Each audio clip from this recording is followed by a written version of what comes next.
Okay, recording's in progress. Welcome, Democrats. We're so happy that you joined us tonight for the meeting of the San Ramon Valley Democratic Club. My name is Brodie Hilp. I serve as co-president, along with co-president Rick Adler, who's here tonight, and also board member Rocio Ross, who's here serving as our Zoom administrator. Thank you, everyone, for joining us. Just a few reminders about etiquette for Zoom meetings. Remember to stay muted. During the question and answer time, you may unmute yourself to ask a question, and please be respectful and courteous in chat. Tonight, we have a great program. We have Dr. Jacob Charles speaking on the doctrine and theory of the Second Amendment. We also have Gregory Nudd from the Bay Area Air Quality Management District. We have school board member Rachel Hurd and Michelle Petersen from Moms Demand Action. But first, let me remind you of a few things. They're important. We really need to get the vote out for Biden in November. We need to send postcards, text messages, and make phone calls into red and purple states. Bay Area Coalition offers many ways you can help. So look in chat for the link. Another important election is happening on May 7th. Yes, May 7th. Our school district, the San Ramon Valley Unified School District, will have 2 parcel tax measures up for a vote on May 7th. I want to report that at the 6:30 to 7 o'clock part of our meeting tonight, we voted to endorse the school district's 2 parcel tax measures, E and F, and to donate $400 to their campaign. But we all need to help. If you've been to any of the school board meetings, you know how important these tax measures are.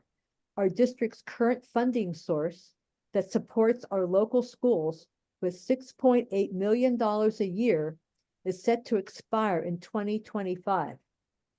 Maybe you remember how difficult it was to pass tax measures many years ago when there was the right-wing opposition led by Mike Arata. Well, he's still around trying to make trouble for the school district, mainly wanting to ban books, but he will undoubtedly try to prevent the passage of our tax measures. Therefore, we all need to be active. It would be wonderful if you could walk neighborhoods, placing door hangers at homes, or if you could put up a lawn sign, and please consider donating to the campaign. Look in chat for the information about the tax measures and how you can help. At our 6:30 to 7 o'clock part of our meeting, we also voted to endorse candidates for the November election. 2 of our wonderful school board members are up for election. We heard them both speak at our October 1st meeting.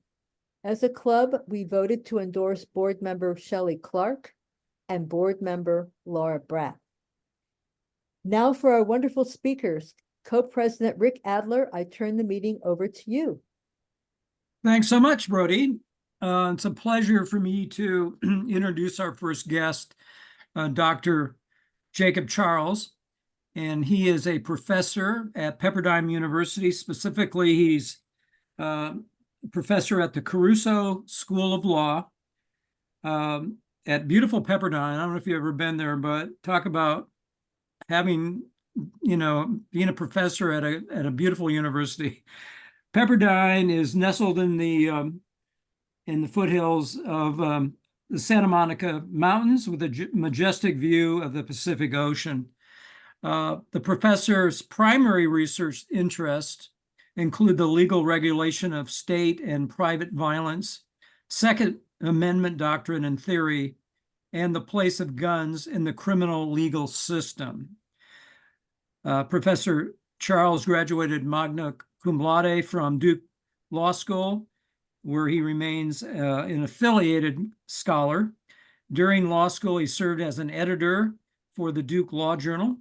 He also holds an MA in political science with an emphasis on normative political theory and political institutions from Duke University.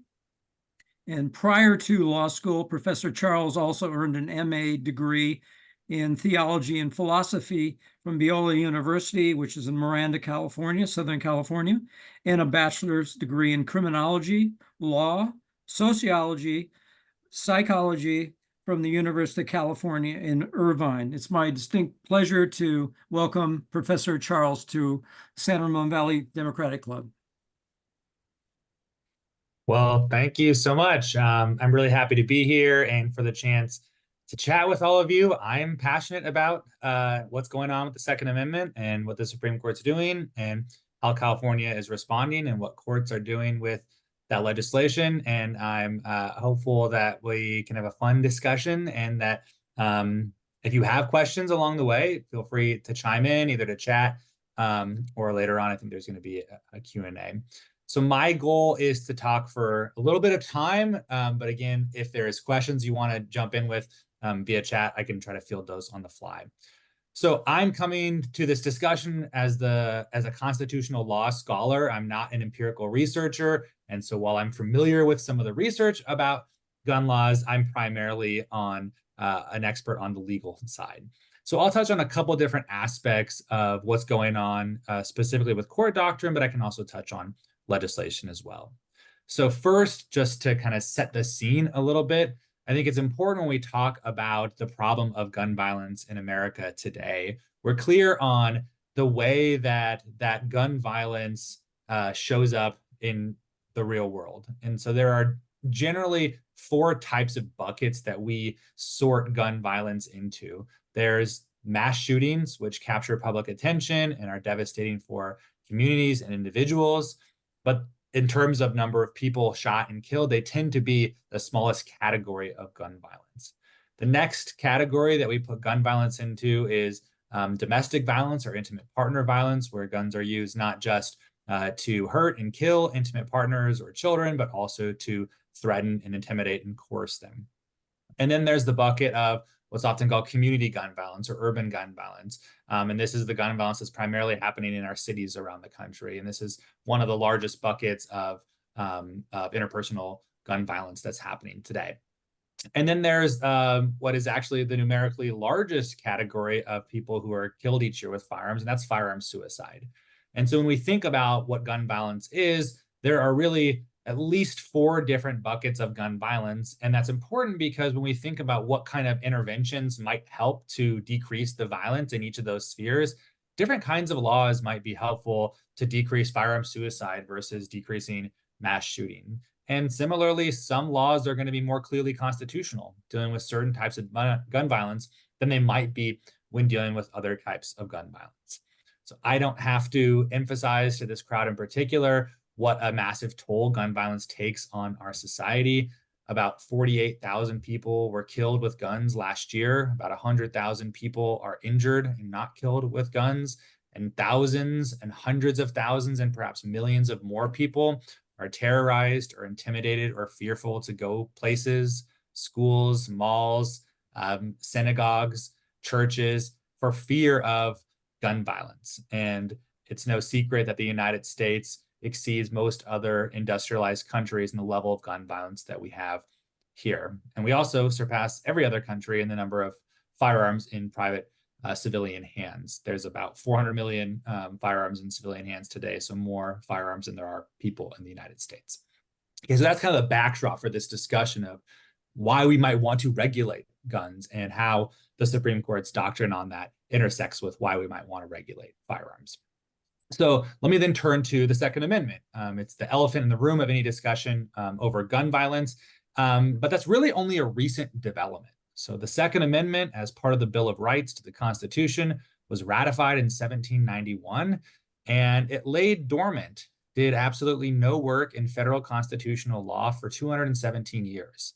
So for those 217 years, you could not go into court and have a Second Amendment claim vindicated. Every court would reject a claim for Second Amendment protection for those 217 years.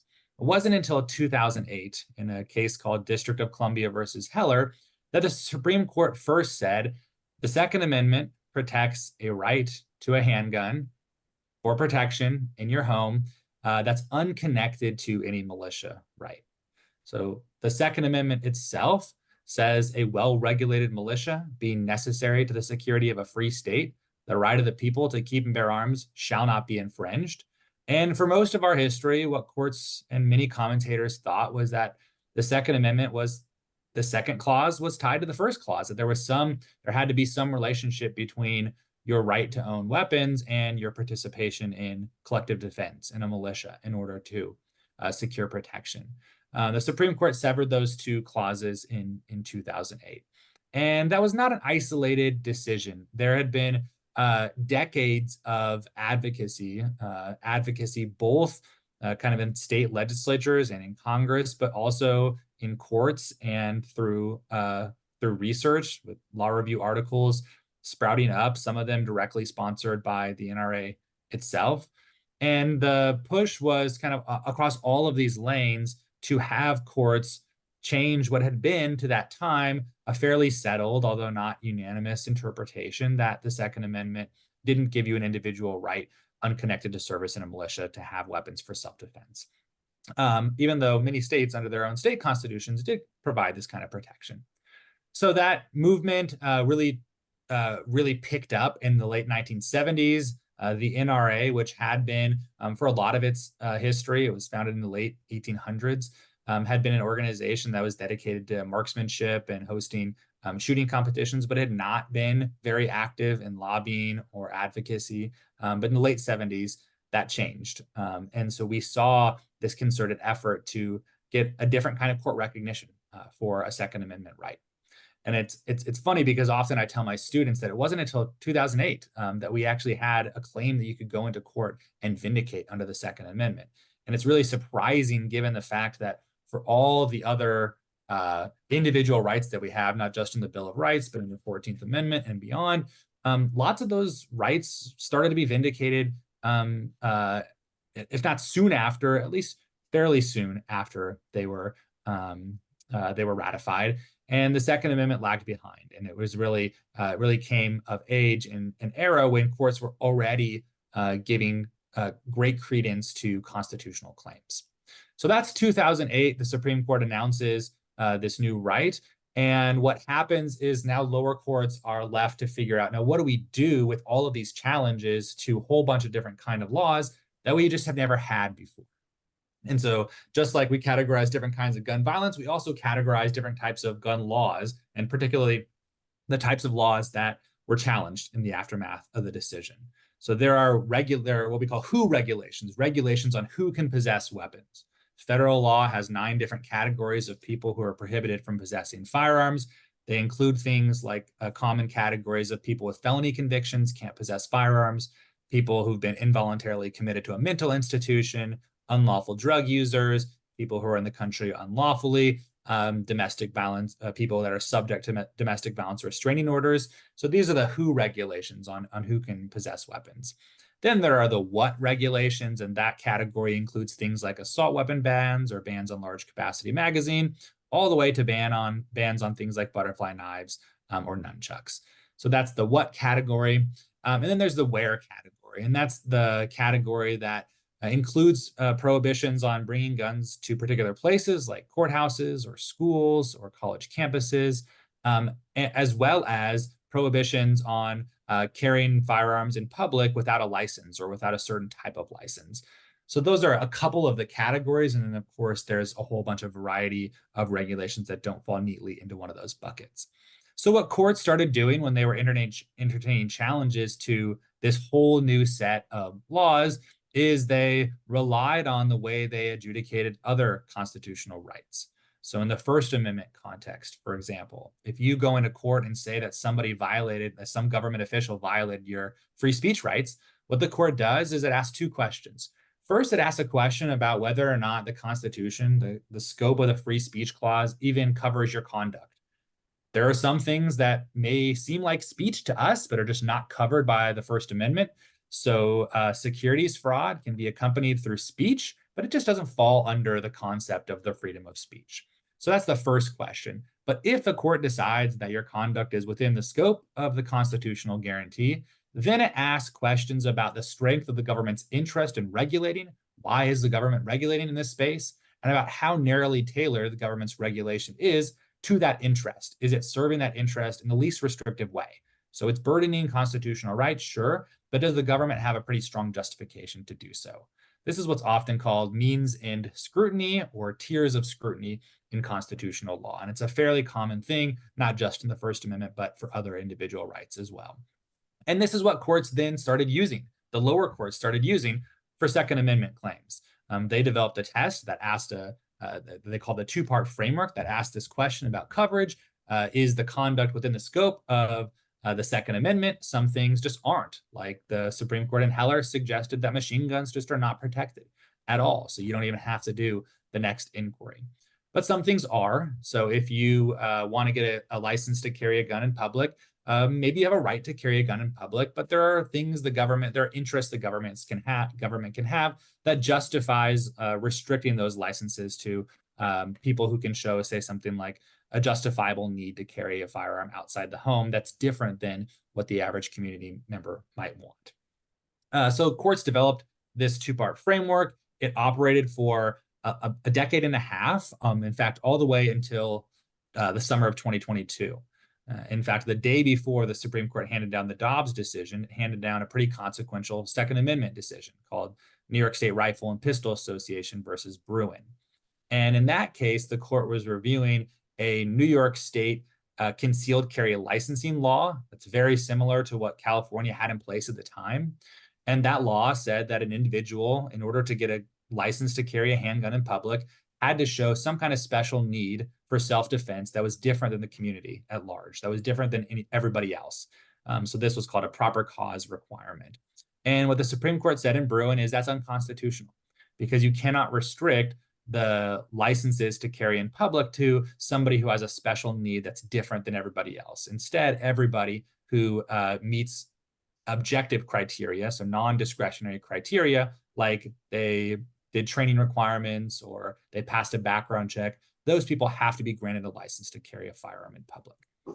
But what the Supreme Court also did in Bruin, which is proving to be even more significant than that ruling on New York's law, is that the Supreme Court changed the way that lower courts are supposed to analyze Second Amendment claims. So instead of doing this traditional two-part framework that courts use also in the First Amendment context, what the Supreme Court said in Bruin is that now historical tradition is the only thing that matters to constitutionality. So if a law is challenged in court, the state or federal government defendant must introduce an analogous law from some time in the American past in order to justify its regulation today. And if it cannot produce a historical analog, so some kind of law or regulation that looked similar enough to the contemporary law, if it can't do that, then the modern law is unconstitutional. It doesn't matter how narrowly tailored it is. It doesn't matter how compelling the government's interest. It doesn't matter how many lives could be saved and how little burden it would impose on gun owners. If it can't be tied to the past, then it can't be constitutional today. And that decision has proven pretty revolutionary. So I tracked in the first year after the decision, every federal court decision that was applying this new framework. There were 312 of those federal court decisions. They resolved 375 different Second Amendment claims among them. And in about 40% of all the civil cases, the lower courts were vindicating Second Amendment challenges. In other words, they were saying the government conduct in those cases, sometimes legislation, sometimes particular government action, was unconstitutional because the government couldn't point to sufficient historical analogs.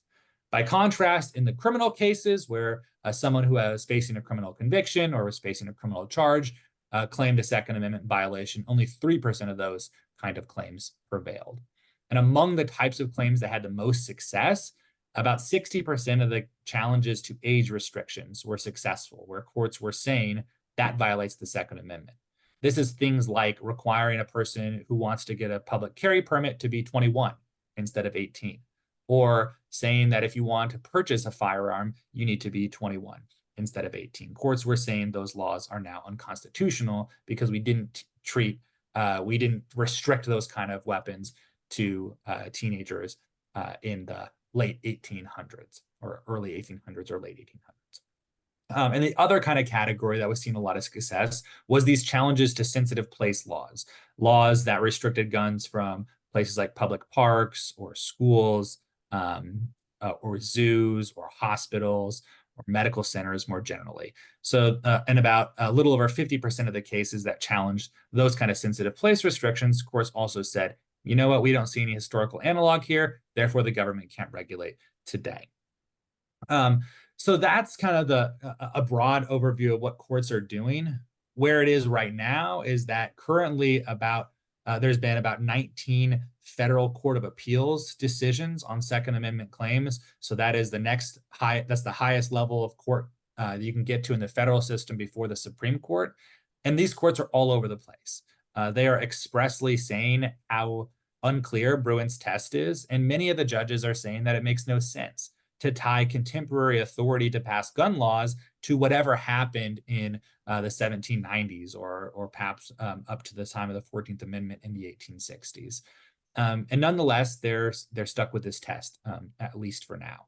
And so what we're seeing in the courts of appeals, these higher level appellate courts, is they're also being fairly aggressive. So a court in the Third Circuit Court of Appeals that covers Delaware and New Jersey, the court there said it's unconstitutional to prohibit people with felony convictions from possessing guns, at least in some circumstances. Maybe not people with violent convictions, maybe not people with recent convictions, but at least some people with felony convictions cannot be prohibited from having guns. In the Fifth Circuit, which governs Texas and Louisiana and Mississippi, two courts there, actually one court said it's unlawful to prohibit illegal drug users from possessing firearms, at least as applied to marijuana users. And then most consequentially, another of the decisions in the Fifth Circuit said that it's unlawful now to prohibit people who are subject to domestic violence restraining orders from possessing guns. And that is the Rahimi case that you may have heard about. The Supreme Court agreed to review this case. It is the only Second Amendment case it's taken since Bruin. And the Supreme Court heard arguments on this case last November. And fortunately, I think it looks like the court is going to uphold this law and say, actually, it is constitutional. It's consistent with the Second Amendment to prohibit people who are subject to active domestic violence restraining orders from possessing firearms. In that case, the man is entirely unsympathetic. So Zaki Rahimi had 5 incidents of shooting at people in public. And then he also had a domestic violence incident with I think it was his then girlfriend. And she took out a restraining order against him. And he agreed to the restraining order and agreed that a court found him to be dangerous. And so that kind of specific finding on specific facts, I think, was important to the Supreme Court, because there is, at least if you view it at the right level of generality, a history in this country of prohibiting classes of people who are considered dangerous from possessing firearms.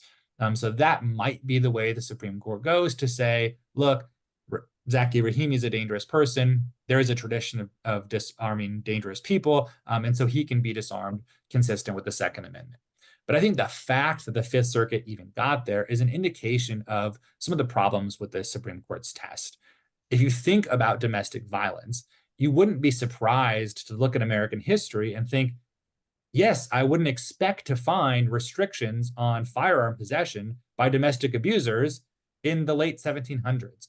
This is a time when husbands were actually granted a right of marital chastisement, where they could inflict some forms of domestic violence on their wives as allowed by law. And so, of course, legislatures were not taking guns away from the people that it was granting rights over their wives to. And there is some debate about how seriously domestic violence was treated in this era, but nobody thinks that domestic violence was viewed as the same kind of widespread social problem that it is today. And so it demonstrates that Bruin's test, by relying on the past, is imposing not just these historical laws, but in many cases, historical values on the way that we operate today and on the kinds of gun laws that contemporary legislatures can pass. Hopefully, hopeful the court is going to do something with this case that makes it so contemporary lawmakers are not completely shackled by what happened in the past. Okay, lastly, let me touch on what's some of the things that are going on now, and particularly with a focus on California. So I, again, don't have to remind this group that California has one of the strictest regimes of regulating guns in the entire country. We have almost every manner of gun law that are recommended by all the organizations that track and identify and propose gun laws across the country. So it means that also lots of challengers are filed here. So lots of challenges to particular kinds of gun laws, some of which have been in existence in California for a very long time. So California has mostly banned open carry of firearms since the late 60s, and we see new challenges to this popping up. California has had an assault weapons ban since 1989, and there are more recent challenges to this. California also bans large capacity magazines, magazines that hold more than 10 rounds. And that case in particular was just argued before the Federal Appeals Court in California, the Ninth Circuit, where the judges were considering whether or not that's even lawful now post-Bruen. Because if you think about what kind of analog you have to show in the historical record, it's really hard to show that there were kind of, if you look specifically, there weren't kind of regulations like this that were outlawing or even restricting ammunition feeding devices, because we didn't have ammunition feeding devices of the kind that we have today in 1791. So that's going to be a case to watch. A district court judge in California here in Los Angeles upheld California's assault weapon ban under Bruen and said there is enough historical evidence to suggest that governments banned weapons that they saw as particularly dangerous. These types of semi-automatic weapons that are regulated by the ban are also particularly dangerous, and so the legislature has authority to do that today. On the other hand, we've also seen courts do the opposite. So a different federal district court in San Diego said, no, this is unconstitutional, and so now we have disagreement among judges. That's going to go up to the Federal Appeals Court, and we'll see what they have to say. Just recently, a judge in Orange County said that California's law SB 2, which designates a whole bunch of different places in the state as gun-free zones, a judge said that's basically entirely unconstitutional. So not every single place, but most places that the challengers said they wanted to carry their guns, that court said, yes, you can carry your guns there because it's no longer valid to restrict gun access to those kind of places. And it included places like banks, zoos, parks, the kinds of places that you might think are places that should be obviously gun-free zones. And then it also said that the government cannot restrict guns in the parking lots of even places that are permissible gun-free zones. So jails, prisons, schools, places that traditionally have banned guns from them, the court said the parking lots there, even if it's okay to take the guns out of the insides, it's not okay to keep the guns out of the parking lots there. That case is being appealed. I don't think it's going to stay in effect. It's not in effect currently. I don't think it's going to hold up under appellate scrutiny, but that's the kind of inquiry that some courts are doing under Bruen. I think we're also going to see challenges, and we're seeing some things percolating to California's ghost gun regulations, which law enforcement says is an increasing problem of finding these unserialized firearms at crime scenes. We're going to see some challenges to California's efforts to regulate that. And then overall, what we're going to see is just continued challenges across the country, because even though the Supreme Court in 2008 announced a new kind of right, it really was 2022, and this change in methodology, the change in the way courts are supposed to review cases, that has had a really monumental impact in the number of cases challenged and the variety of claims that are being made, and in the number of cases that are striking down laws under the Second Amendment now. So maybe I'll leave off at that point and see if there are questions that you all have that I can address, or other kind of broader conversation about these issues that we can have now.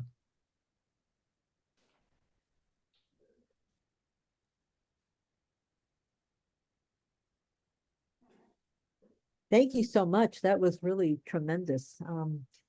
Do we have any questions for our speaker? Let me go to gallery view to see if there's any questions.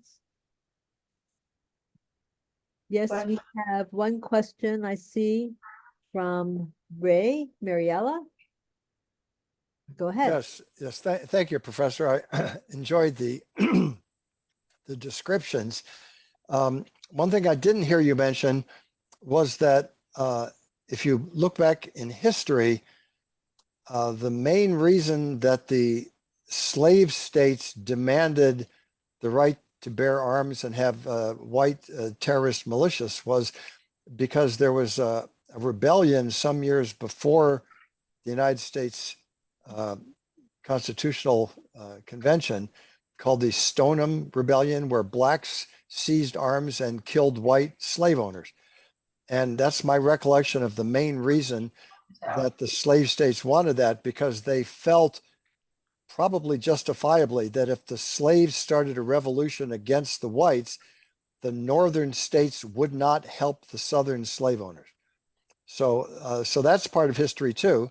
And, but I guess it's not part of the legislative history exactly.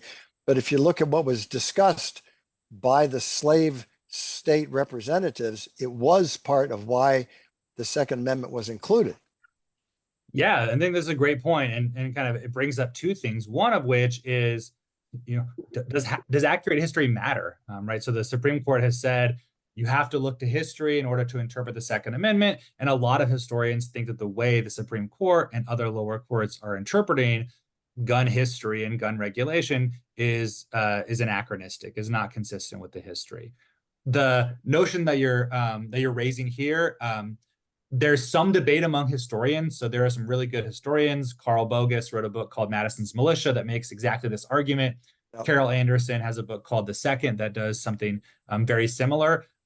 It's undeniable, I think, what you're saying, that the fact that many Southern lawmakers and legislatures were incredibly afraid of slave uprisings, even though not many had been successful. So the Stonewall Rebellion was a successful uprising, but not many had been successful, but they were extremely concerned about not having ready access to weapons, but even more concerned about not having, about the ability of a potential federal government to march their own militia outside their state if it needed to do something elsewhere.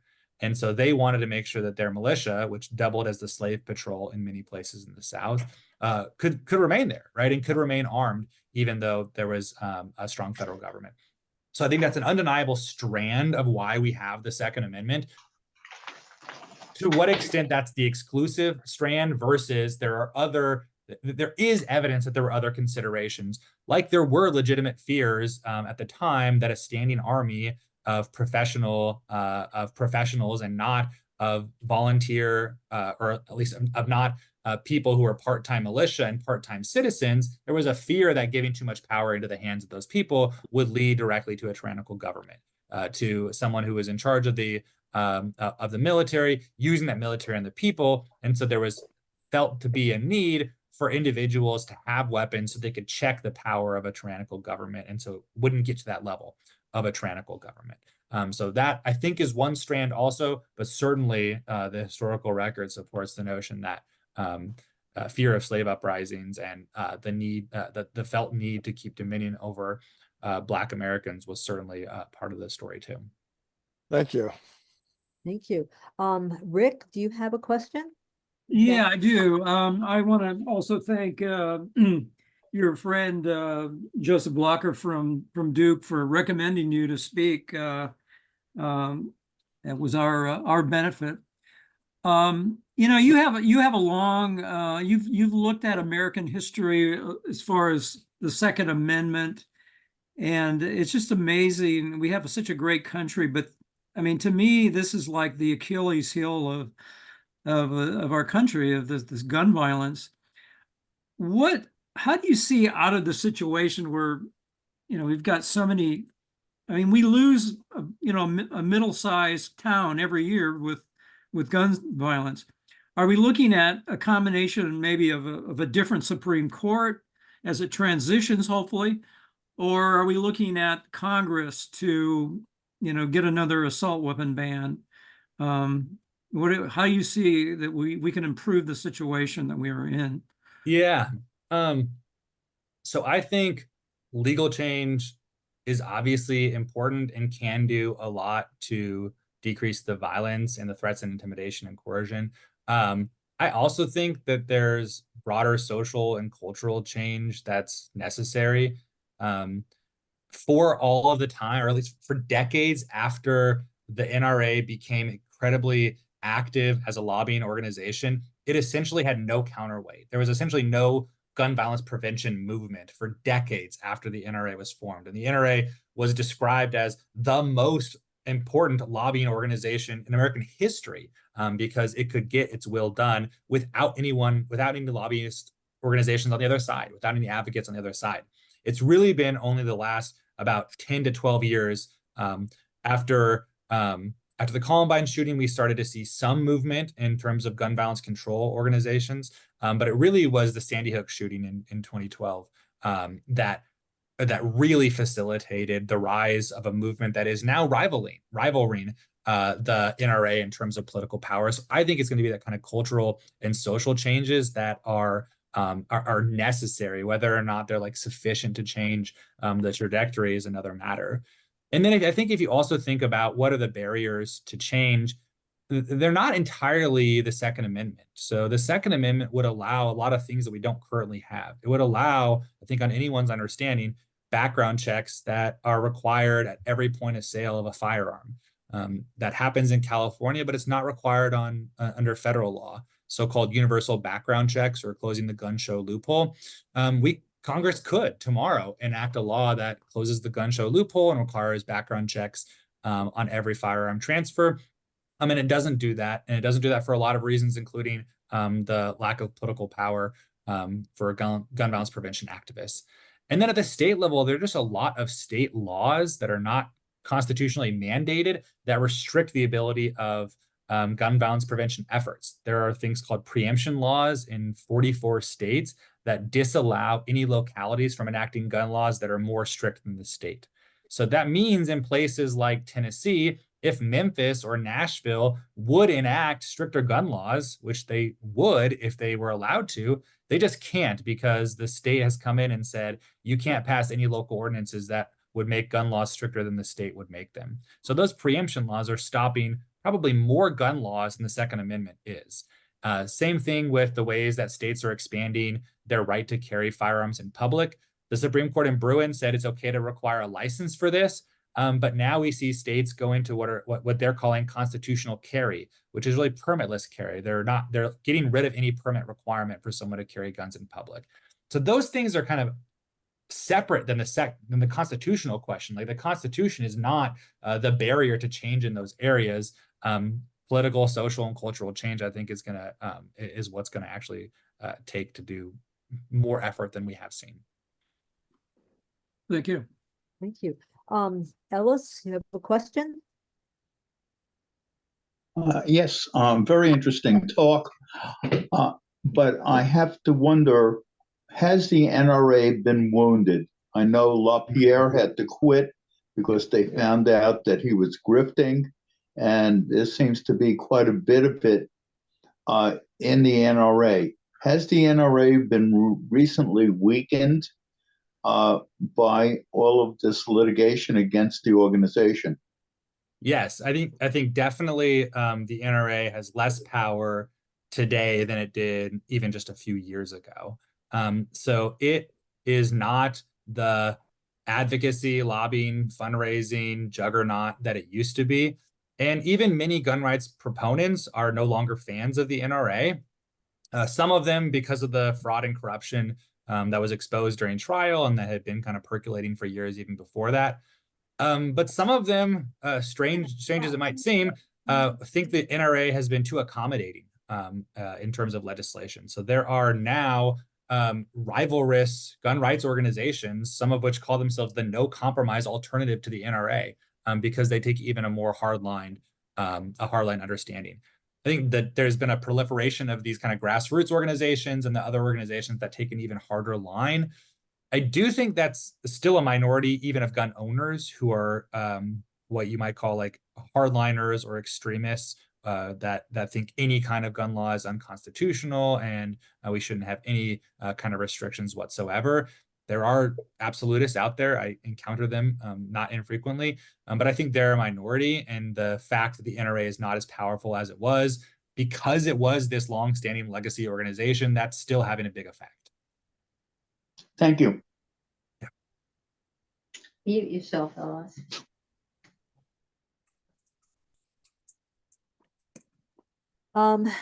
Okay, Alice, how about Nancy Powers? You have a question?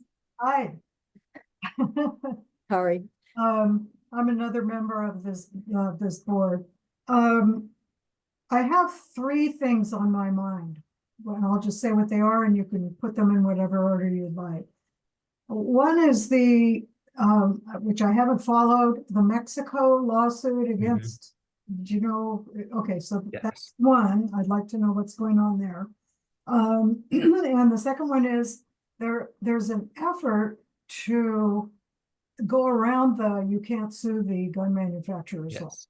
And one of those just came to fruition a week or two ago, where both parents are now convicted. Mhm. So I'm wondering if there's movement in that direction to just go around that rule or change it. And third, are you aware of what's happening or has happened in Shasta County, the state of Jefferson and all of that in California? So I'll say the last one first, and no, I'm not familiar. I'd be eager to hear. Pretty exciting. what's going on. It's pretty strongly militia country. State of Jefferson is at least Shasta, Tehama, and Trinity counties. And the militia people, some of whom were at January 6th, may be in prison now. I haven't followed the names. They were able to recall the majority of anybody they didn't agree with on the Shasta County Board of Soups. Wow. And they put their own people in, and they've discovered that, and they canceled. What was the name of the voting machine? Dominion. Pardon me? Dominion. Yes, they canceled Dominion, and they said they were going to hand count. And then they found out that was going to cost too much, blah blah blah. So they're starting over from day one, but Yeah. the whole area is just suffering from that. Yeah. That's just a comment, and those are gun-toting good old boys. Yeah.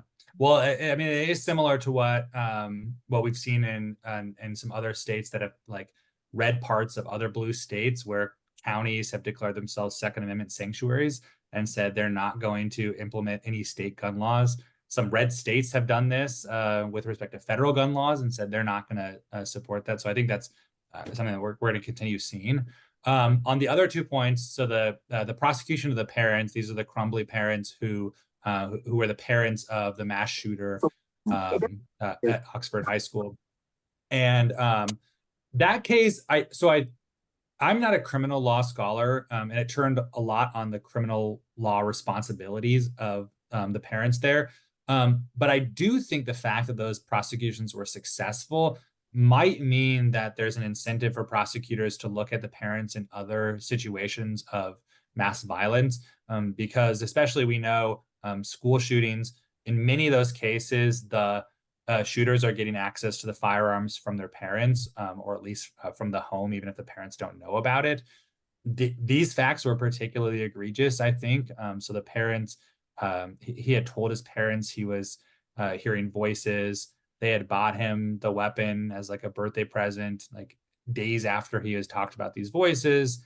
They'd refused to get him any mental health treatment that he had asked for.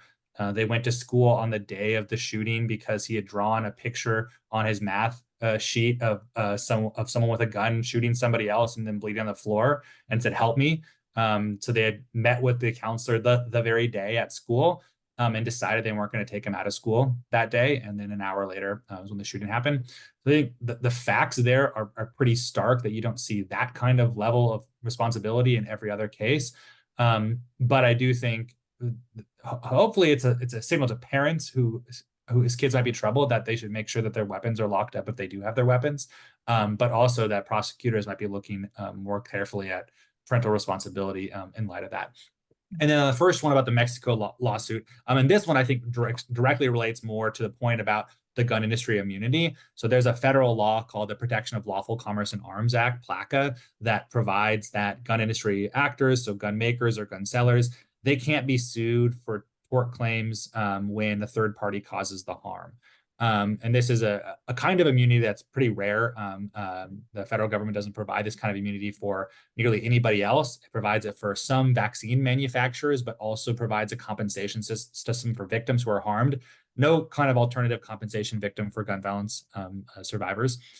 So the Mexico lawsuit is trying to get around that PLACA shield, and there have been other recent lawsuits that have done that. Mexico's suit is, I think, really novel because it's the first time that a foreign government has come in and said, look, your practices in the United States, you gun manufacturers, the way that you're making guns, you're doing it knowingly, that they are going to knowingly be trafficked into Mexico against Mexico's own gun laws, and that you're designing them in some instances for the cartels who are wreaking such havoc on Mexican citizens. And so there are theories, theirs are that you're intentionally violating the law. And that's one of the exceptions for when you can still sue somebody under the federal immunity law. It says you don't have immunity if you're breaking the law. And so some of those, so that case has, appeals court has said that case can go forward now. And so I think we're going to see, maybe there's going to be some discovery where they're going to get access to the gun manufacturer's records, and maybe they'll see what the gun manufacturers knew about the diversion into criminal use. I have a feeling it will be similar to the tobacco. Yeah, could be. One thing more about the Shasta situation. Yeah. What triggered these guys, because they own these militia guys, they come from other countries, which is fine. And then they join our military, and then they get trained in military weapons. And then they come back to Northern California, to the state of Jefferson, which constantly says it's going to secede, and they open businesses. So they control a lot of the businesses up there. It's also the Emerald Triangle, which doesn't have quite as much pull as it used to. So the thing that triggered them to take all these actions was that they said the sheriff was not issuing enough concealed carry licenses. Yeah. He was, issuing all sorts of them, but it wasn't enough for these people. So just information. Yeah. Wow. Very good questions and very good answers. Thank you. We have a question by Charles Hottinger. Yeah, I joined late, I'm sorry. But what's the legal basis for the resistance to the safe storage laws? I mean, there are a lot of family tragedies that happen. I mean, it's almost because become defend your right to be shot by your toddler. It's absolutely, what's the legal basis for disallowing those sort of laws? Yeah. So I think they've definitely been challenged. I think most courts are saying they're constitutional, they're consistent. The challenger's argument, I think, is that the Second Amendment demands that you have access to a weapon in case you need it for self-defense. And so if you're requiring someone to render their firearm inaccessible or inoperable, even temporarily, it means that they're not going to have it on hand for self-defense. And I think the particular ire of these challengers is to laws that, like California's, that require separate storage of firearms and ammunition. And so the notion would be, under the challenger's theory, that if someone breaks into your house, which is when the Supreme Court has said, like, you're kind of most in need of armed self-defense, it's gonna be really difficult to get access to both of those in the time that an attacker might come in and aim to hurt you. So that's the legal theory. And then most of the challenges I've seen so far, courts are saying, courts have upheld it using the old framework, where they have said the government has a big interest in things like preventing accidental shootings by children, It's also, can provide a cooling off period for people who are contemplating firearm suicide. So that's the government's interest. And this is a pretty like non-burdensome way for the government to go about meeting that interest. I haven't seen what courts are doing after Bruin, where they're required to find historical precedent for these kind of laws. There are historical laws that regulated things like the storage of gunpowder, and some courts and some advocates argue that those are analogous because they were also concerned about accidental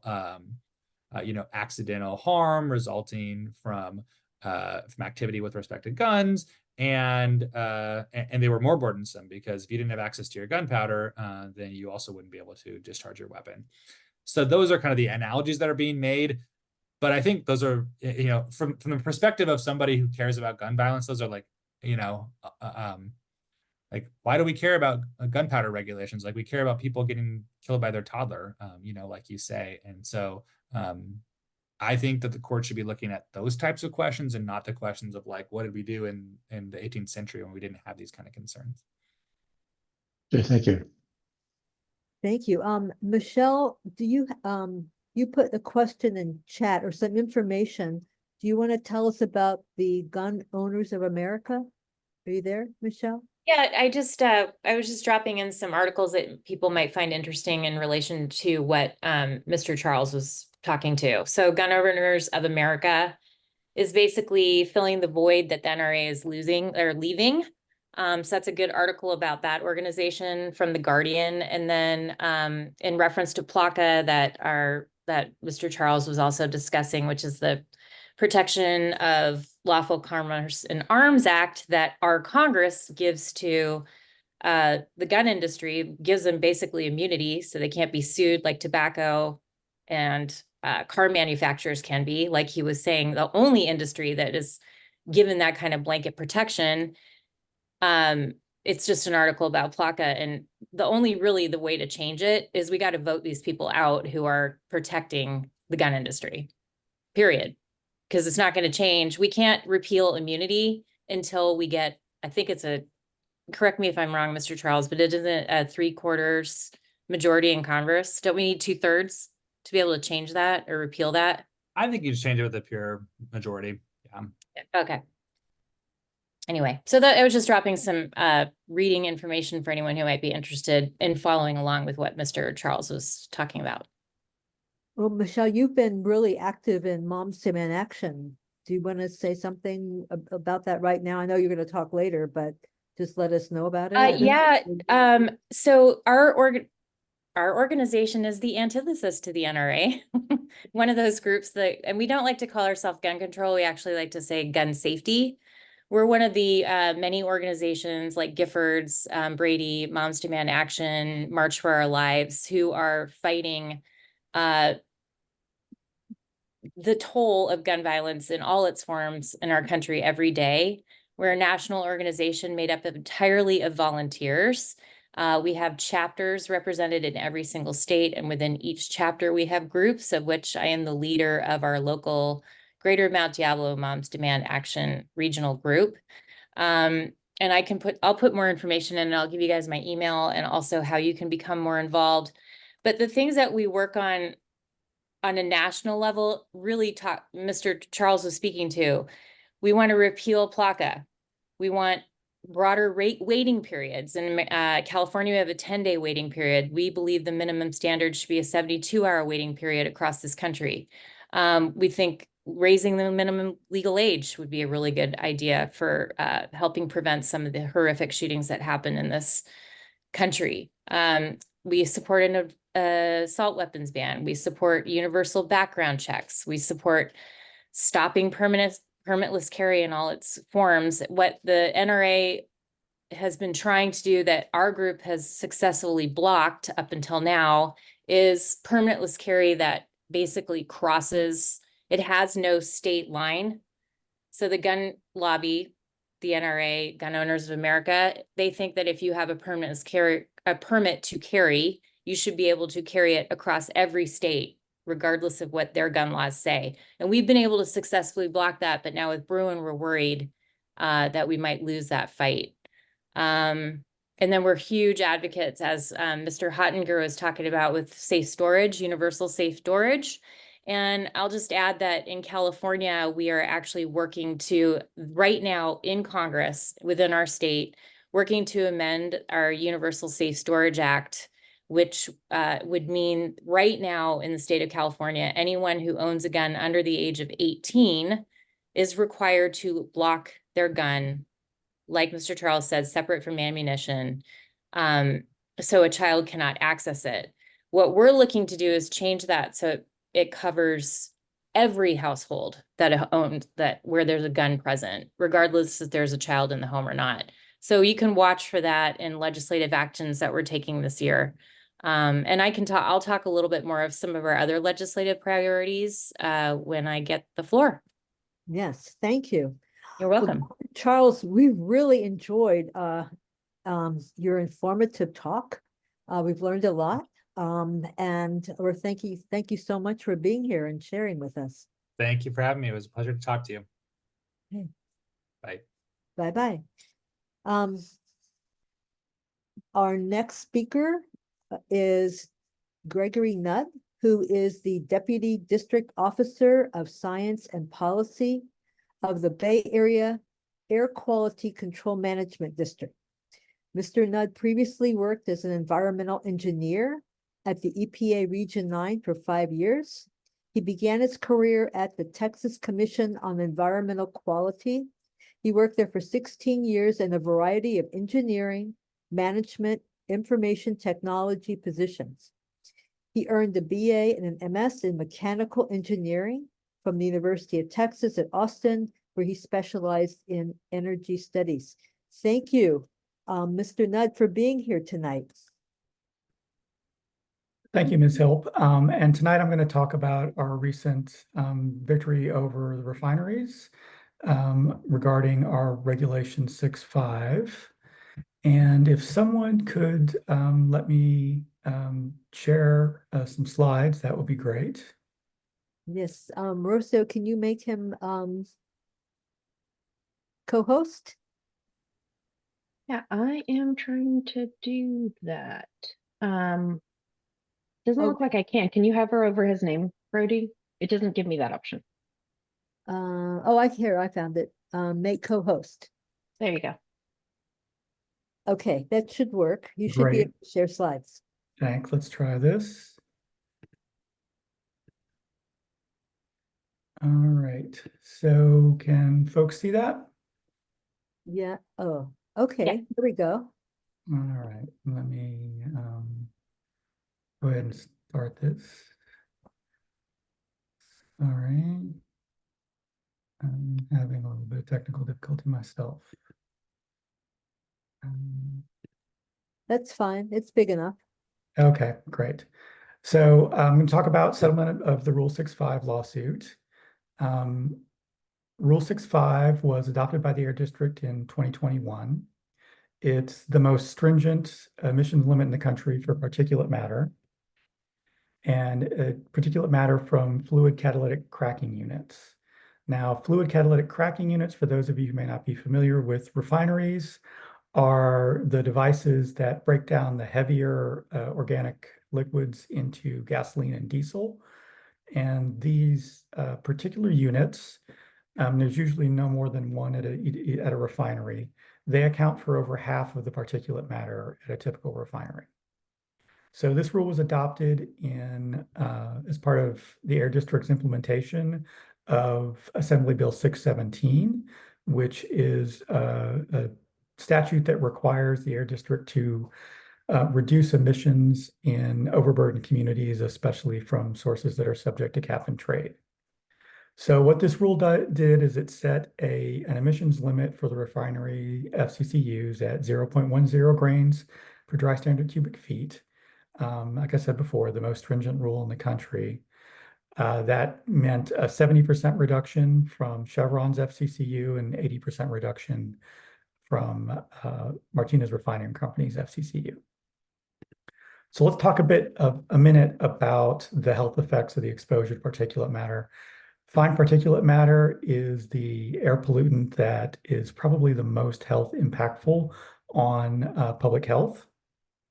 It's more dangerous than any air toxic in terms of its overall impact on folks' health. And what we see as a result of exposure to particulate matter, premature death, increased risk of heart disease and stroke, respiratory diseases such as asthma and COPD, decreased lung function in children, dementia, cancer. It seems like every week another paper comes out that talks about additional health impacts from exposure to particulate matter. So reducing emissions from particulate matter is a big priority for the Air District. And in this next slide, you see the footprint of the emissions from these facilities. So on the left here, you see the plume from Chevron, and in the middle of the screen, the plume from MRC. And you can see that the impacts of the emissions from these facilities extend as far down as San Francisco and well up into the Delta. So the line that we're drawing here, the outer contour is at 0.1 micrograms per cubic meter. So that's about 1% of annual average exposure in the Bay Area. So of course, as you get closer to the facilities, the contribution of particulate matter to air pollution gets stronger. So we laid those contours over the census data because we wanted to see the demographic profiles of folks that are impacted by this pollution. And what we found is that typically African-American, Black, Hispanic, Latino residents are more exposed to particulate matter from Chevron, and that sources other than the FCCU actually drive these disparities. But because of historical racist land use policies, we see this disparity in health impacts from refinery pollution. So the next slide talks about the health benefits from Rule 6.5. And this is from EPA's benefits mapping system, and it captures some, but not all of the health impacts of PM. So the value of the emission reductions from Chevron as a result of this rule range between 12.2 million and 27.4 million per year in terms of public health benefits. And from MRC, so Chevron was 12.2 to 27.4, MRC's 14.4 to 34.4 million. So when we passed this rule, we were almost immediately sued by Chevron and MRC. Those were the facilities that were impacted by the rule. The two of the other 5 refineries do not have FCCUs, and the Valero refinery already met the requirements of the rule. So the refineries claimed that the Air District failed to comply with the California Environmental Quality Act. They claimed that the rule was too expensive and the costs were not properly evaluated. We continued to fight and were ready to go to trial on the 29th. And the refineries contacted us after seeing the briefings and decided that they wanted to settle. So we began settlement negotiations with both the refineries at that time. So here are the components of the Chevron settlement. So Chevron drops the lawsuit and will comply with the emissions limits in the rule. Chevron claims that it has to install additional pollution control equipment, specifically a device called a wet gas scrubber, which is a very large and complex and expensive device, requires at least 2 years to build. Now, in order to get a wet gas scrubber permitted and built, Chevron cannot meet the timelines in Rule 6.5. So there are some requirements in the settlement agreement of milestones they have to meet. They also have to provide interim pollution reductions from their fluid catalytic cracking unit.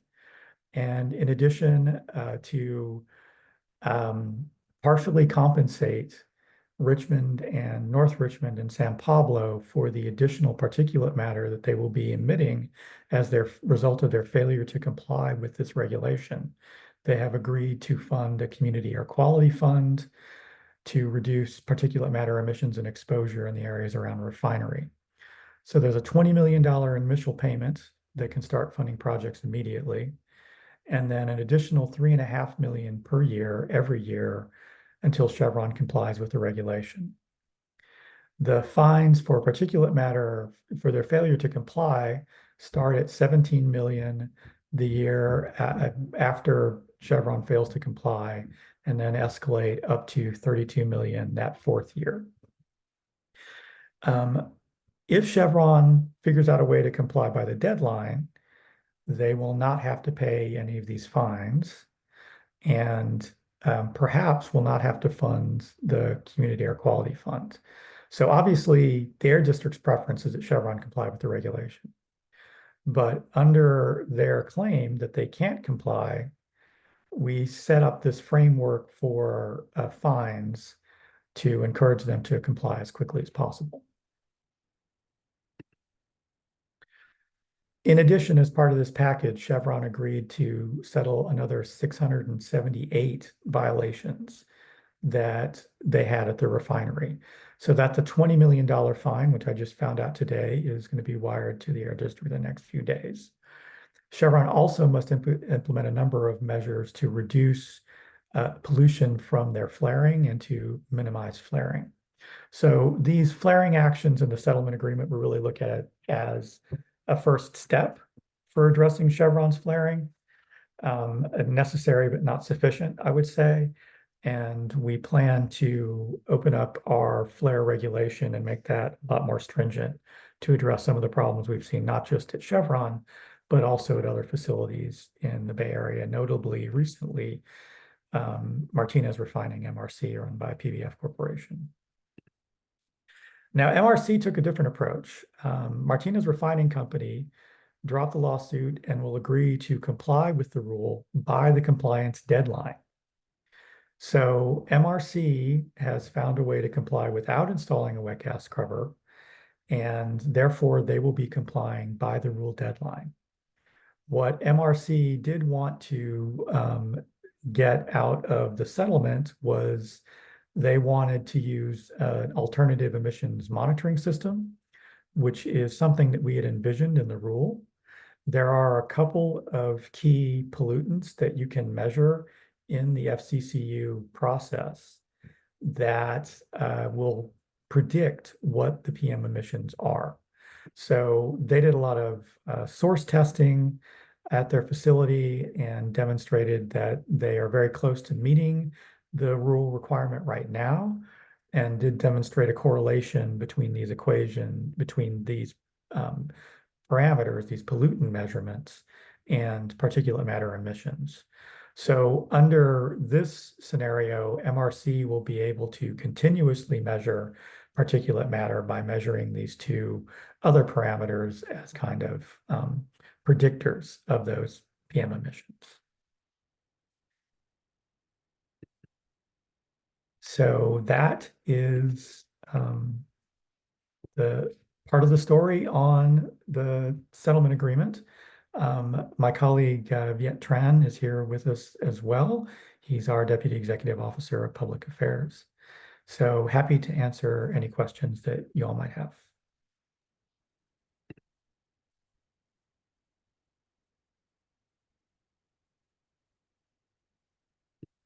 Heidi, do you want to ask your question? Hi, Mr. Nudd.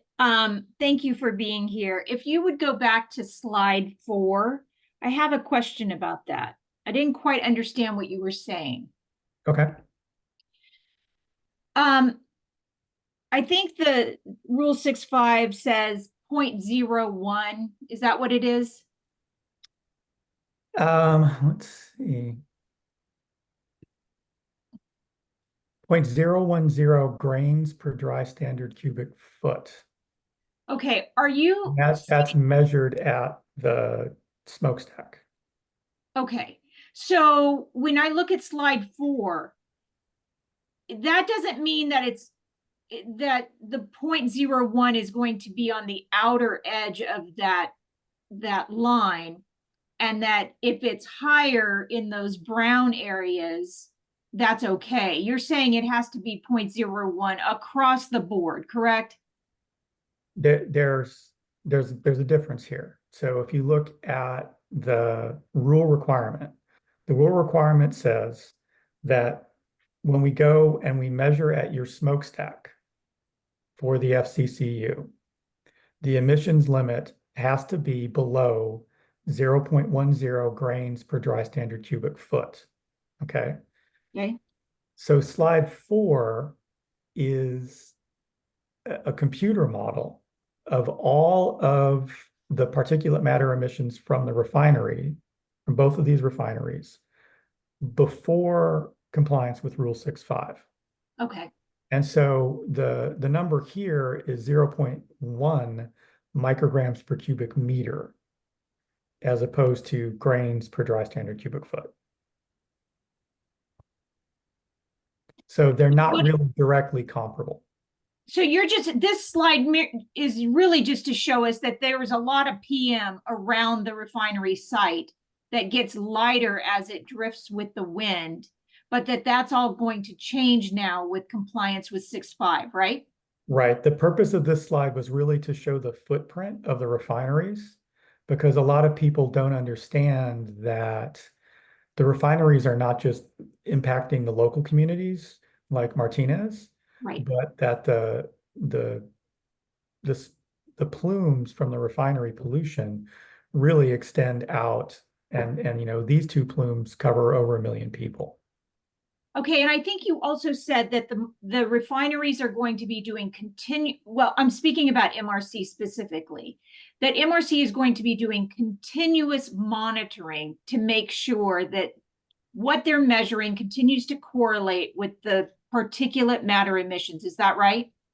That's correct. They have to do two things. One, they have to demonstrate that their method for predicting particulate matter emissions accurately matches what gets measured at the smokestack.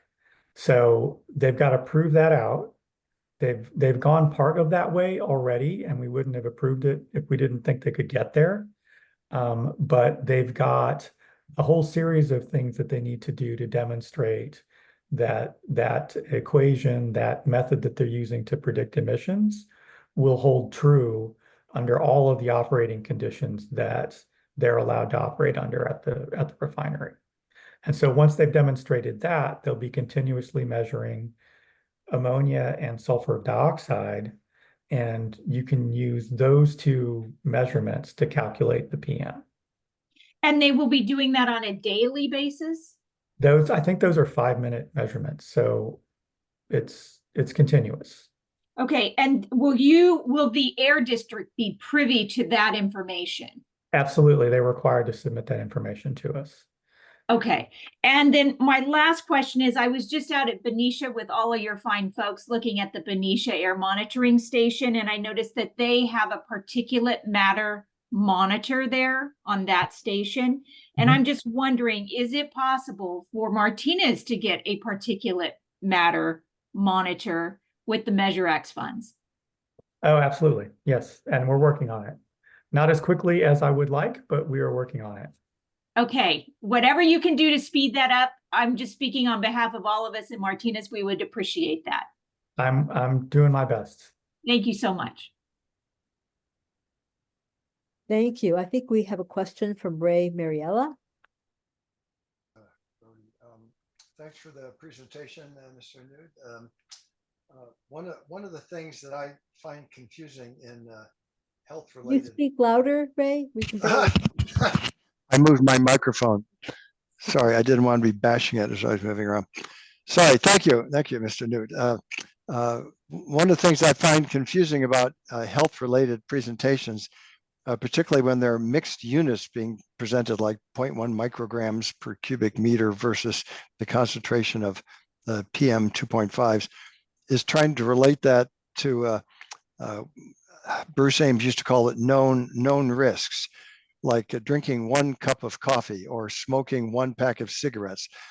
So like smoking 1 pack of cigarettes will give you some amount of PM 2.5s and PM bigger than 2.5s and so on. And the other thing that people are exposed to all the time might be the soot from diesel exhausts. And I think those are slightly bigger typically than 2.5, although they go down to very small. So is there any reference you can give us that allows us to get some qualitative understanding of what the risk is when it's 0.01 particles per dry standard cubic foot or something like that versus sitting next to someone smoking a cigarette, for example, which is also unnerving at least. So I can give you a couple of parameters that might help put these numbers in perspective. So the typical exposure that you would experience in the Bay Area, let's say if you live along the Bay, is going to be about 9 micrograms per cubic meter over the course of the year. So just living in Richmond, living in San Rafael, living in San Francisco, your average, your exposure is going to be about 9 micrograms per cubic meter. And we think probably about 3,000 XX deaths a year are due to particulate matter exposure. So if you're talking about 1% of standard exposure, if you look at that plume map that I put up, right? So figure that might increase risk of death in a given year by 1 in 1,000. Right. But so you can't give again, you're talking about micrograms versus the number of PM 2.5s, which you just regulated. 2.5 is so small that it for sure hits the surface of the alveoli when you breathe. So it's almost like breathing carbon monoxide or something. If it goes in your lungs, it's going to hit the surface. You don't breathe it out again. So that's one of the reasons why it's extremely dangerous. I still don't have a sense. Again, I was very much influenced when I heard a talk by Bruce Ames, the inventor of the Ames, mutagenicity tests long ago, that it's useful to make a reference to something that people understand. So you're saying that simply breathing the air has some risk because there's some particles in it, but not necessarily the PM 2.5s, which were just regulated. No, I'm talking about specifically PM 2.5. Okay, so it's like 9 micrograms per cubic meter is like the average of the 2.5s? Yeah, so okay. Yeah, and that's all sources, right? Right. So, and PM 2.5, it goes through your lungs, it gets into your blood, it gets into your brain. It's a very significant health risk. And it's, you can, in looking at like the cancer risk from diesel PM, the cancer risk from diesel smoke, comparing that to PM 2.5. So the risk of early death from PM 2.5 is about 10 times the cancer risk of diesel PM.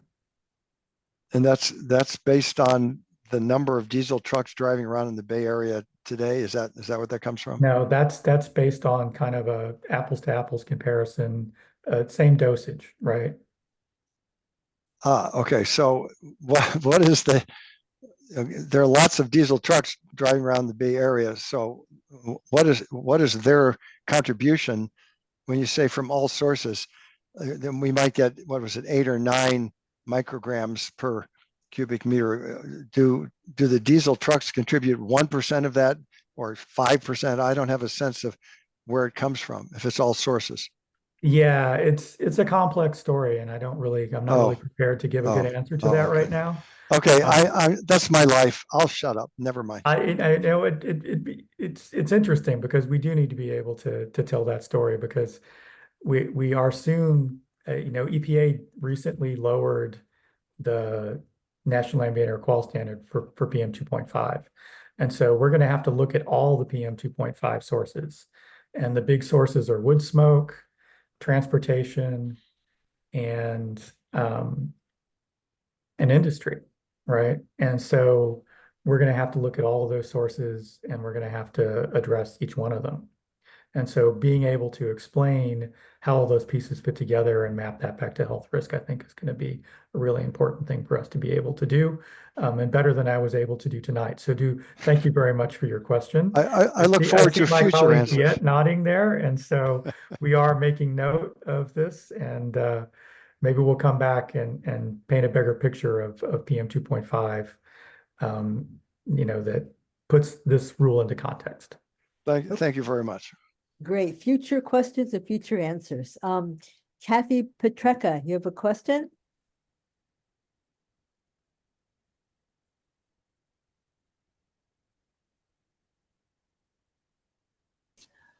Yes, I do. Thank you. Actually, I have two. Related to slide 4, as before, our exposure in Martinez would probably, I know that slide is a modeling. So Right. our actual exposure in Martinez would be different if you had over on the right side, Marathon refining. Correct. That would magnify ours quite a bit. Right. Because this is a model and not a picture. It's not put together by actual monitoring. Correct. Right? This is just modeling from those two sources that were the subject of this rule. So this slide wasn't meant to show people's actual exposure. This was just meant to show how broadly those two refineries impact the Bay Area. Yeah. Okay. We would like to see something about Marathon. if we would like to see a similar thing, so we could understand our risk even more clearly. That would be really nice. Yeah, we have to include a lot of other things as well, like the freeways and the trains and the ships, and there's a lot that's contributing to exposure in Martinez. Even more dire. I also on that slide it mentions PM10. When we're talking about PM 2.5, 5, or 10, how can I understand why there's PM10 on a slide that's PM 2.5? Thanks for the question. That is a little bit confusing, and it really, the standard in the rule is for PM10 because that's what the EPA test method provides, right? So that's what the EPA test method is for. But if you're talking about particulate matter from an FCCU, 97% of it is going to be in that PM 2.5 size fraction.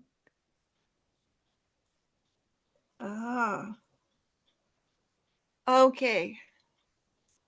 So I have to extrapolate a little bit from those numbers on the slide in order to. I think you can probably just use those numbers straight up. They're close enough. Yeah, they're within the uncertainty of the measurement method. Oh, okay, great. Thank you very much, and thank you for being here.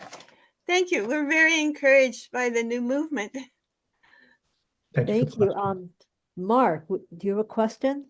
Yeah, I work in air and clean rooms and particles and stuff, so it's great to hear some progress. And just for a perspective, people may hear AQI, air quality index.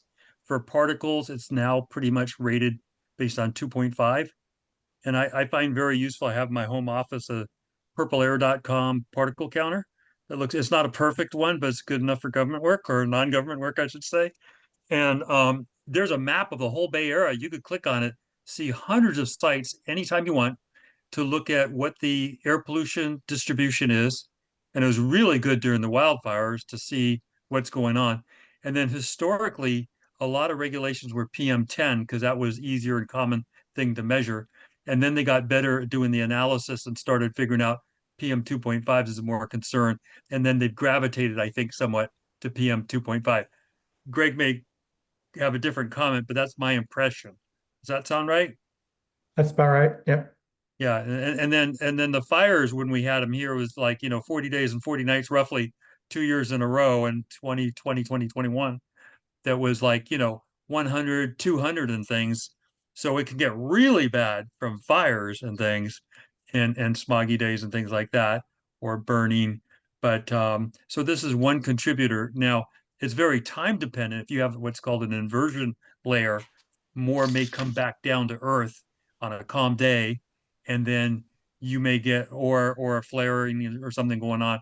You could have huge upsets on occasion. So, Yeah. but purple air is really useful to look at if you ever have a chance. I put in the chat. I +1 on the purple air. The only caution that I would give folks on the purple air is that you want to make sure that during wildfire season you have it adjusted to correct for wildfires, because it tends to read high for wood smoke. So there's a correction factor you can apply.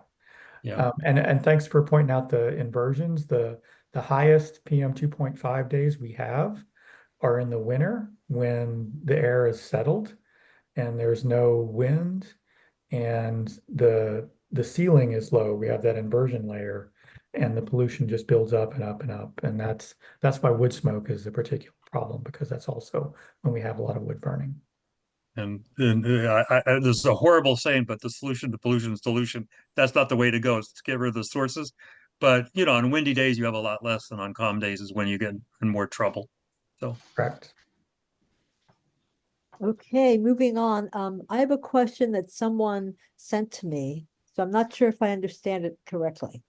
But here's the question. I understand that the Air District typically issues permits for petroleum refinery projects that may produce toxic emissions by providing air quality emission limits. Does the Air District also issue permits based upon the criteria of carbon dioxide, CO2 emissions reduction as a climate pollutant, as for example, at 2 Bay Area refineries producing renewable diesel biofuels? The Air District does consider carbon dioxide in some of our permitting actions. A few years ago, we got our authority to regulate carbon dioxide taken away by the state legislature for refineries. As part of a deal to extend the cap and trade program, the refineries got the legislature to remove our authority and the California Air Resources Board authority to regulate carbon dioxide from facilities that participate in the cap and trade program. So 90% plus of the carbon dioxide emissions from industrial sources in the state are covered under the cap and trade program. So cap and trade is the only carbon dioxide regulation that those facilities have to abide by. Thank you for explaining that. I sort of remember that in the past, so thank you. The second question that was given to me to ask you is, what is the role of the Air District regarding the infamous cat cracker unit at the Martinez MRC refinery that had the Thanksgiving 2022 24-ton spent catalyst release? I think we all remember that onto the surrounding community. What is happening now at the Contra Costa County level or federal level or legally? Do you know? I think Viet might have more recent information on that than I do. Yeah, thank you, Greg. And thank you for the question. The Contra Costa County District Attorney and our General Counsel have entered into a joint enforcement action investigating that incident. And right now, that effort continues. But we are working in conjunction with the Contra Costa County District Attorney's Office. Okay, so you're still investigating then?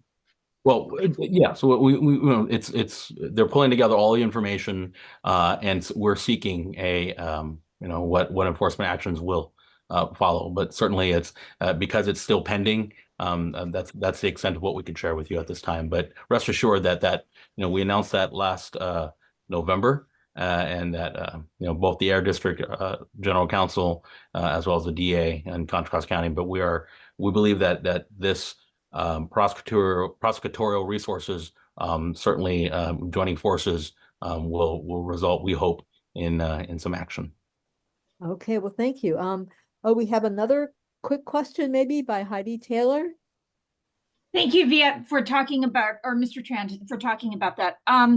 Can I just ask, it's been 14 months since that incident, and so it's very frustrating for those of us who live in Martinez wondering when charges are going to be brought.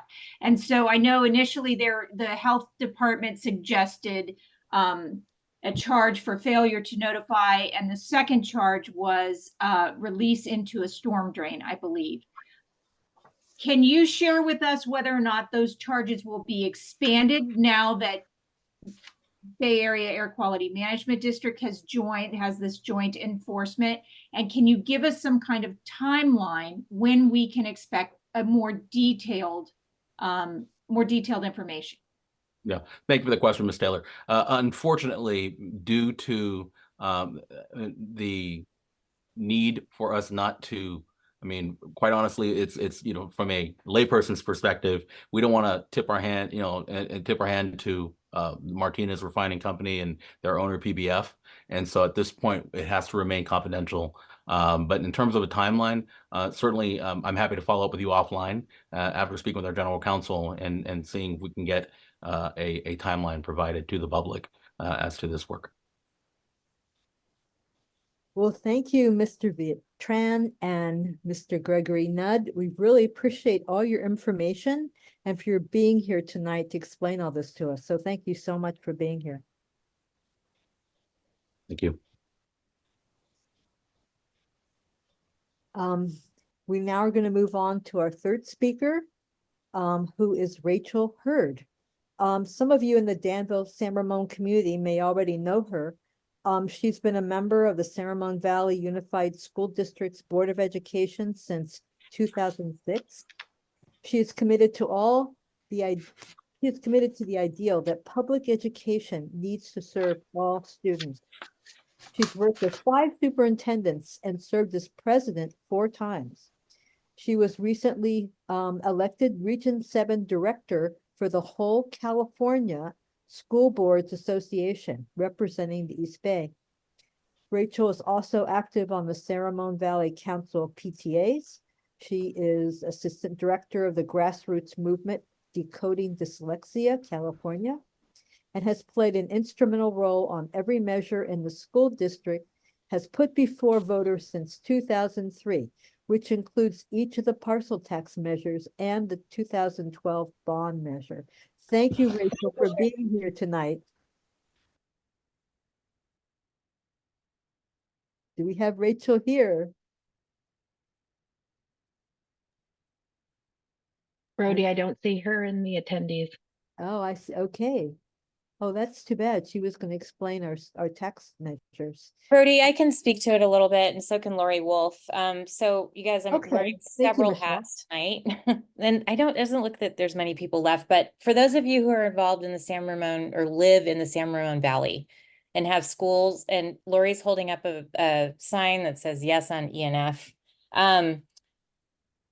We are facing a pretty significant budget shortfall. We're going to lose a lot of our funding that we were provided through COVID.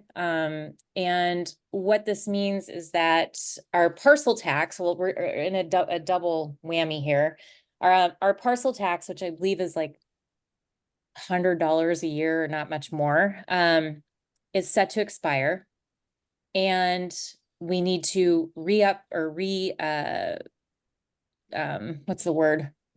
reinstate the parcel tax for San Ramon Valley residences, anyone who lives within the San Ramon Valley Unified School District.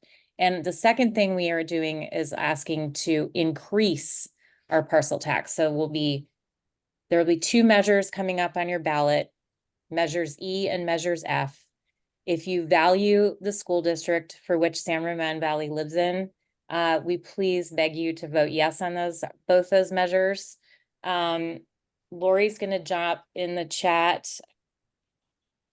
our Measure E current funding is $144, and we would be asking to keep that, and then also do an additional measure to pass funding of $98, which would bring your total taxes to $212, if my math is right. What that would do is if we don't pass this funding, we're going to lose 50 educators across the district. We're going to lose the mental health counselors that we were so fortunate to get through COVID funding and many other things. She just dropped the link in the chat. If you live in the San Ramon Valley, you will be receiving this ballot, Laurie, in a couple weeks? I think it comes out in the beginning of April and it's due by the beginning of May. April 7th, April 8th, week of April 8th it drops, and due May 7th. Yeah. So that's that in a nutshell. Okay, thank you. I talked about at the beginning, but what I wanted to, I'm glad you mentioned that we will lose 50 educators. That's teachers. They won't be funded, and we'll also be losing, I think one of the measures takes care of all the extra programs that we have. The diversity programs and a lot of other programs too, to help students. So yes, please vote yes on measures E and F. Does anyone have any questions about it? I'd like to add real quickly that if you look at our surrounding districts, we are the least funded district through parcel taxes than any other district in our area. I know my husband owns a property in Lafayette, and his parcel tax is over $1,000 every year for that school district, for Acalanes and Lafayette Unified. We pay 144. Yeah, I remember. All your schools, as we all value our properties, it only increases our property values if we have good school districts. And also, I remember we're one of the lowest wealth districts. We're the lowest funded district. We're one of the lowest funded districts in the state. California. Yes. Yeah. Yep. Yeah. And so, okay, Ray? Just a question. When I hear statements like we'll lose teachers, yes. Does that mean that no administrator will be released, just teachers? Laurie, if you have more information on that, you can provide it, but my understanding it's 50 educators. I heard 52 teachers. It's equivalent to losing this is the equivalent of losing 52 teachers. It's $144 is renews the parcel tax that is expiring. And I think these are the maths. They're pretty close to this. $98 is a new parcel tax for us, but it replaces funding we're losing from the state. So it's basically keeping the funding even. No, I have no problem with the funding. It's just I get uncomfortable when I hear that the administrators would be staying and only the teachers would be fired. I mean, and I don't know that for sure. Laurie and I are both I have a son in San Ramon Valley Unified School District. I ran for school board in the school district. I love our district. So we're volunteers on this campaign, but I'm not sure about the schematics of exactly what that 50 personnel is going to look like. There could be administrators in that. I don't know. No, it's just, I mean, I consider education the best return on investment that you can make, but it just seems ironic that like when a company has problems, they fire the workers, not the management somehow. And I hope that wasn't the case in the educational system too, but it almost sounded like it was. It could be that the administrators are funded from a different type of source than these tax measures. And so the tax measures is what pays for the teachers. So okay. It depends on the funding source. It'll be on me to do my own homework, but I think but if you go to that the website that Laurie dropped, it actually answers a lot of questions. It's it's a lot of reading, but thank there's you. a lot of info in there. Yeah. Thank you. I'll do a word search for administrators or something. No, I'll do some research. Thank you very much. I hear you though. I understand your concern. And when you go to that website, please donate to the campaign. Volunteer. Yes, there's buttons on the bottom for that. Okay, our next speaker is Michelle Petersen, who's speaking. You're going to be speaking for Moms Demand Action, and let us know what's happening. I remember we used to meet like once a month at a church in Danville, and there'd be like 50 or 60 people there. or sometimes more every month from all over the area. So it was a very popular and there's a lot of people that were involved in doing it. Thank you for telling us. Yeah, so my name is Michelle Sinott Petersen. I am a mother of a 12-year-old middle schooler. And I got involved in this movement for Moms Demand Action for Gun Sense in America. We are a volunteer organization, 100% run by volunteers. But I got involved in this movement because I was worried about my son being killed at school. And then that evolved into a lot of what our former speaker was talking about, realizing the impact of community gun violence and how these kids go to school in areas like Oakland and Richmond every single day with the threat of basically living in a war. And that's really what drives my work with this organization now. You guys have been on for a while. We don't have many people left. So what I will just tell you quickly is that we have 2 events happening. I'm going to drop a link in the chat. We have a happy hour of action on April 10th. And then we have our quarterly meeting on May 29th. And we don't meet every month now, we meet quarterly, but we do these other smaller events, like we call them happy hour of actions. I would love it if anyone wants to join us. We are the greater Contra Costa area, meaning that we basically cover the 24 and 680 corridor. I think we have about 3,000 members, but what I do notice is that when there's a mass shooting, we might have like 100 people show up. But this work is a marathon and not a sprint, I've definitely learned. And so by showing up on a daily basis, or at least for these hours of actions or at our quarterly meetings, really helps impact meaningful work. And with that, I want to turn it over to Laurie, because our biggest push and our biggest goal this year is to protect our elections, protect our gun sense majority that we have in the Senate and our gun sense president, Joseph Biden. And we also have what we call gun sense candidates. And I'm going to turn it over to Laurie and let her explain. And then we're looking for volunteers for elections, folks. We cannot change gun laws unless we change Congress. Okay, thanks. Michelle and I both came to talk about Moms Demand Action, and then here we're both wearing 2 pins in this case. But so Michelle's our local lead. I'm the elections lead, and I'm speaking to the choir here, I think, when I talk about elections. But to make it quick, Moms Demand Action started a gun sense candidate program in 2018. And the goal is to help elect candidates that will support our gun laws, help us pass them, help us keep them. As Mr. Charles was talking about, we work to pass gun laws here in California. The Supreme Court makes one decision that can override. So we need to hire gun sense candidates at all levels and, affecting the Supreme Court and everything. So what we do is we identify candidates that, I see Lorinda here also is a Moms Demand Action volunteer. Anyway, we identify candidates that align with our gun sense values and priorities, and then we have our volunteers help support them to get elected. And then we also call on them when they're in Congress or at the state and say, hey, this is really important to us. So we just benefit each other.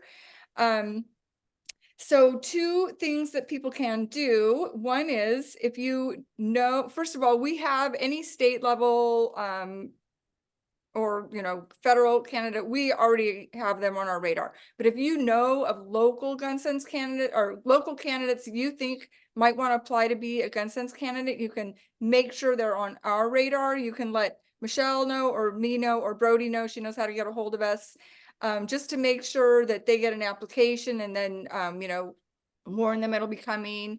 The other thing is we do have our volunteers. Once a candidate's been approved as gun sense candidate, we point our volunteers in the direction of helping them. We can't organize directly with the campaigns because of our nonprofit status and their campaign finance laws, but we will go to the public facing events that they have on their campaign or events that other clubs set up and send our volunteers to help them. So I'll put in my email. I'm doing it right now, Laurie. Okay, so Michelle's doing that. So the other thing I was going to say is she mentioned our next local meeting and then our April hour of action, which is April 10th, which is another group. That's the volunteers group at our election. I'm one of several co-leads on elections, and our next elections meeting for the area is May 14th. And we don't have a location yet, but that will probably be in person. So I don't have a link to give you yet for that, but save the date. May 14th. Are the other two meetings in person or on Zoom?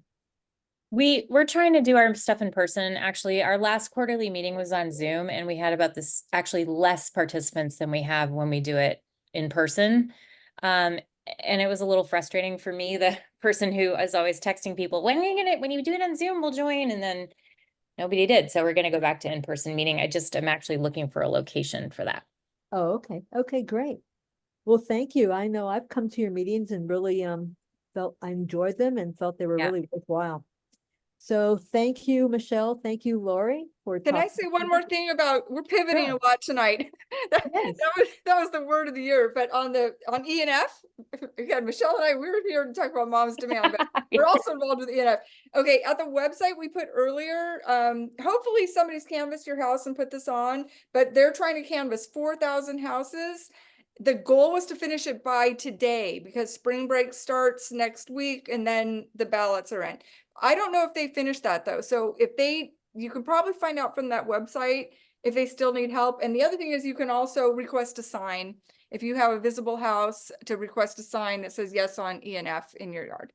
Thank you. Thank you. Thank you. Well, I think that concludes our meeting. And this is typical. We're almost at 9 o'clock because we have so many wonderful speakers. I want to thank for all the speakers who are still here. Thank you so much for joining us. Thank all our members for joining us and hanging out to the end. I'll let you know about our next meeting next April 28th. So thank you. Thank you, everyone. Enjoyed it. Thank you, Brodie. Bye, Lorinda.